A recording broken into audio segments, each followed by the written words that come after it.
Sir, Tamil Nadu ఉప ముఖ్యమంత్రిగా Udhayanidhi Stalin, ఏపీపై Tamil Nadu effect ఉంటుందంటే ఉప ముఖ్యమంత్రి కదా, ముఖ్యమంత్రి గారి కుమారుడు స్టాలిన్ కూడా ఉప ముఖ్యమంత్రిగా ఉన్నారు.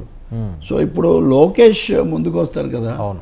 ఇప్పుడు ఉదయనిధి స్టాలిన్ విషయంలో కుమారుడే కాదు, నటుడు కూడా. అవును. లోకేష్ ఏమో ఇక్కడ నటుడు వేరే ఉన్నాడు, వేరే హీరో గారు ఉప ముఖ్యమంత్రిగా ఉన్నారు. దీన్ని ఎలా చేస్తారు? తెలుగుదేశం వర్గాల్లో అలాగే వాళ్ళ కుటుంబంలో కొంత లోకేష్ పాత్ర పెరగాలి అనేది ఉంటుంది అనే ఒక అభిప్రాయం ఉంది. లోకేష్ ప్రాధాన్యత కూడా పెరగాలి. ఇప్పుడు పవన్ కళ్యాణ్ నెంబర్ 2 అయ్యేసరికి లోకేష్ ఏంటి అని, ఇప్పుడు లోకేష్కి ఏదన్నా చేస్తే పవన్ కళ్యాణ్ అభిమానులు జనసేన వాళ్ళు ఒప్పుకోరు. ఇది శివకుమార్ లాగే పవన్ సింగిల్ డిప్యూటీగా ఉండాలనేది ప్రిన్సిపల్ కదా.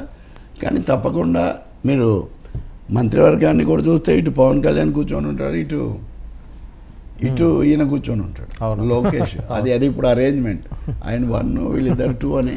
బట్ ఉదయనిధి వచ్చిన తర్వాత తెలంగాణలో ఉప ముఖ్యమంత్రి, కర్ణాటకలో శివకుమారు, ఆంధ్రప్రదేశ్లో ఉన్నప్పుడు మరి ఇంకోటి ఏంటంటే కరుణానిధి చాలా కాలం స్టాలిన్ ఉప ముఖ్యమంత్రిగా ఉంచారు కానీ ప్రమోట్ చేయలే. చివరికి ఆయన ముఖ్యమంత్రి అయ్యేసరికి ఆయనకి 70 ఏళ్ళ దాకా వచ్చాయి.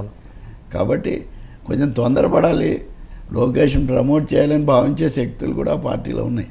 ఎలా చేస్తారు అన్నది ముఖ్యమంత్రి ఇక్కడ సౌత్ ఇండియాలో ఇందాక నేను చెప్పింది అదే. సౌత్ ఇండియాలో ఇంతకుముందు నార్త్ ఇండియా బీజేపీ మత రాజకీయాలు, సౌత్ ఇండియా డిఫరెంట్ అని ఉండేది. కానీ తిరుపతి ఉదంతం తర్వాత సౌత్లోనే 2 రకాలు అయిపోతుంది.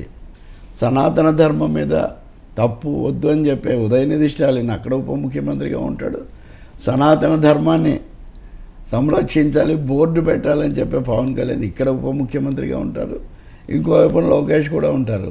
సో దక్షిణాది రాజకీయాల్లో కొత్త ప్రకంపనలు రాబోతున్నాయి. ఇందులో బీజేపీ రోలు, హిందుత్వ రోలు ఎలా ఉండబోతుంది, ఇది ఒక పెద్ద ప్రశ్న. ఏదో ఒక స్టేజ్లో పవన్ కళ్యాణ్ అంతగా తెలుగుదేశం హిందుత్వం తీసుకుంటుందా, తీసుకోకపోవచ్చు, వాళ్ళ బేస్ అది వేరు. సో ఇక్కడ మళ్ళీ కొత్త వైరుధ్యం రావచ్చు. ఇవన్నీ స్టాలిన్ ఎలివేషన్ తీసుకొస్తున్న ప్రశ్నలు. Okay, thank you so much Ravi గారు.